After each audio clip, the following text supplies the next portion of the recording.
Hi friends, welcome to our channel. ఓటీటీలో ఒక crime thriller cinema రీసెంట్గా స్ట్రీమింగ్కి వచ్చింది. తండ్రి కూతురు మధ్య ఈ స్టోరీ తిరుగుతుంది. ఒక గ్యాంగ్స్టర్ వీళ్ళ లైఫ్లోకి రావడంతో అసలు స్టోరీ మొదలవుతుంది. ఈ స్టోరీ చివరి వరకు ఆసక్తికరంగా సాగుతుంది. ఆ మూవీ పేరేమిటి, ఎందులో స్ట్రీమింగ్ అవుతుంది అనే వివరాలు ఇప్పుడు తెలుసుకుందాం. ఈ తమిళ క్రైమ్ థ్రిల్లర్ మూవీ పేరు వల్లమై. 2025లో వచ్చిన ఈ సినిమాకు కురుప్ప మురగన్ దర్శకత్వం వహించాడు. ఇందులో ప్రేమ్జీ అమరన్, దివ్యదర్శిని ముఖ్య పాత్రల్లో నటించారు. సూరత్ నందా సంగీతం సమకూర్చారు.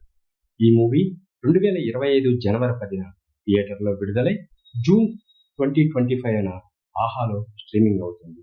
ఈ మూవీ స్టోరీ చెన్నైలో జరిగిన క్రైమ్ స్టోరీ చుట్టూ తిరుగుతుంది. ఇక కథ విషయానికి వస్తే, శరవణన్ ఒక సాధారణ మధ్యతరగతి వ్యక్తి.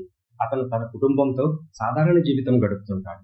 శరవణన్ కూతురు ఒక లోకల్ గ్యాంగ్స్టర్ అయిన రాజ్ గ్యాంగ్ జరిపిన దాడిలో అఘాయిత్యానికి గురవుతుంది. ఈ సంఘటన శరవణన్ జీవితాన్ని తలకిందులు చేస్తుంది. అతను న్యాయం కోసం పోలీసులను ఆశ్రయిస్తాడు.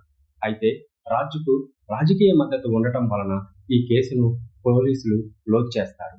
ఇందుకు గాను శరవణన్ ప్రతీకారం తీర్చుకోవాలనే నిర్ణయానికి వస్తాడు. ఈ సమయంలో అతను భూమిక అనే ఒక జర్నలిస్ట్ ను కలుస్తాడు. ఆమె రాజ్ గ్యాంగ్ కు సంబంధించిన అక్రమాలను బయటపెట్టడానికి పనిచేస్తుంటుంది. భూమిక శరవణన్ కు సహాయం చేస్తూ అతని ప్రతీకారంలో పాలు పంచుకుంటుంది. శరవణన్, భూమిక రాజ్ గ్యాంగ్ ను లక్ష్యంగా చేసుకుని ఒక పథకాన్ని రూపొందిస్తారు. ఈ పథకం వారిని చెన్నై అండర్ వరల్డ్ లోని ఒక పెద్ద కుట్రకు చెందిన విషయాలను తెలుసుకునేలా చేస్తుంది. ఇందులో శక్తివంతమైన రాజకీయ నాయకులు, ఒక అవినీతి పోలీస్ ఆఫీసర్ ఉంటారు. ఇక యాక్షన్ సన్నివేశాలు, చేజ్ సీక్వెన్సులు, ఊహించని ట్విస్టులతో శరవణన్ తన కూతురుపై జరిగిన అన్యాయానికి ఒక పెద్ద నెట్వర్క్ ఉందని తెలుసుకుంటాడు. ఇప్పుడు అతని ప్రతీకారం ఒక వ్యక్తిగత పోరాటం నుండి సమాజంలో అవినీతిపై పోరాటంగా మారుతుంది.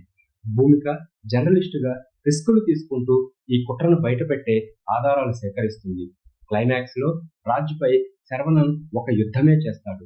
చివరకు శరవణన్ చెల్లి న్యాయం జరిగిందా, శరవణన్ రాజును ఎదుర్కొంటాడా, భూమిక ఎలాంటి రహస్యాలను బయటపెడుతుంది అనే ప్రశ్నలకు సమాధానాలు కావాలంటే ఈ సినిమాను తప్పక చూడండి.